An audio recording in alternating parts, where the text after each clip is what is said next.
मांझी दादा, हमने योजना निर्माण के समय महुआ झरना में भी कुछ योजना लिया था। आपने बताया था उसका नाम गैबियन है। ये कैसे बनेगा और इसके क्या फायदे हैं? बिल्कुल जॉन, गैबियन संरचना एक बहुत ही जरूरी और फायदेमंद तरीका है थोड़े बड़े नालों के पानी के बहाव को नियंत्रित करने का। यह न केवल पानी की गति को धीमा करता है बल्कि मिट्टी के कटाव को भी रोकता है। गैबियन संरचना को बनाने के लिए सबसे पहले हमें उस जगह का चयन करना होता है जहां नाले के किनारे मजबूत हो। वैसे ही स्थल का चुनाव करें। मोड़ वाली जगह पर गैबियन नहीं बनाना चाहिए क्योंकि वहां पानी का ज्यादा दबाव होता है। हमें गैबियन सीधी जगह पर बनाना चाहिए जहां अपस्ट्रीम में पानी रुक सके। और जो जगह पत्थरों से भरी है, क्या वहां गैबियन बना सकते हैं? वहां भी नहीं। नाला जहां पर पथरीला होगा उस स्थान पर गैबियन के लिए फाउंडेशन नहीं खुद पाएगा, जिससे स्ट्रक्चर को मजबूती नहीं मिल पाएगी। इसलिए उसके आगे पीछे कोई स्थल का चुनाव करना चाहिए। हमें ऐसी जगह चुननी चाहिए जहां मिट्टी मजबूत हो। लेकिन हम इसे कैसे बनाएंगे? गैबियन स्ट्रक्चर कम ढलान वाले दूसरे या तीसरे ऑर्डर नालों के उपचार के लिए उपयुक्त है।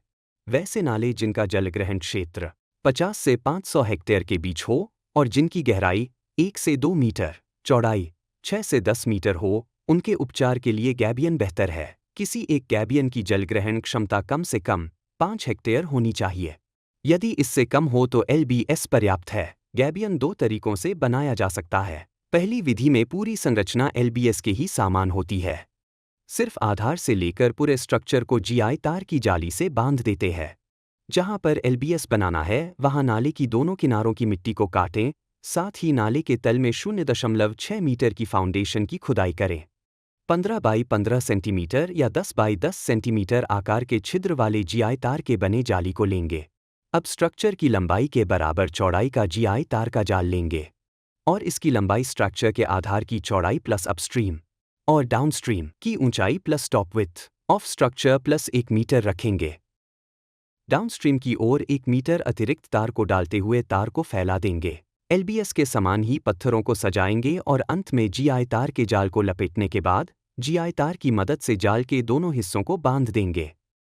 दूसरी विधि क्या है मांझी भाई?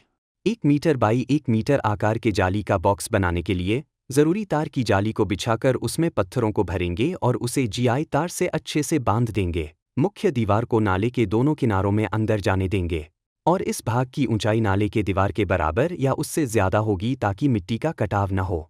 जरा ध्यान देने वाली बातें भी बता दो मांझी भाई। पहली बात, पत्थर बड़े होने चाहिए। 15 सेंटीमीटर से कम और 1 किलो से हल्के पत्थर का इस्तेमाल नहीं करना चाहिए। मिट्टी के ढेले, छोटे पत्थर या कच्चे पत्थर बिल्कुल नहीं उपयोग करने चाहिए। पहले हमें नाले के दोनों किनारे थोड़े काटने होंगे और नाला के तल में 0.6 मीटर तक नींव खोदनी होगी। ये बहुत अच्छा है। इस गैबियन से बहुत फायदा होगा। पानी का बहाव धीरे हो जाएगा जिससे मिट्टी का कटाव रुकेगा। पानी को धीरे धीरे बहने देंगे तो भूजल स्तर में भी बढ़ोतरी होगी। बिल्कुल, और आसपास के कुओं और तालाबों में पानी का स्तर भी बढ़ेगा। मिट्टी में नमी ज्यादा होगी जिससे खेती भी फायदेमंद होगी। गैबियन के पीछे जो पानी रुकेगा वह जलीय जीवजंतुओं के लिए भी फायदेमंद होगा।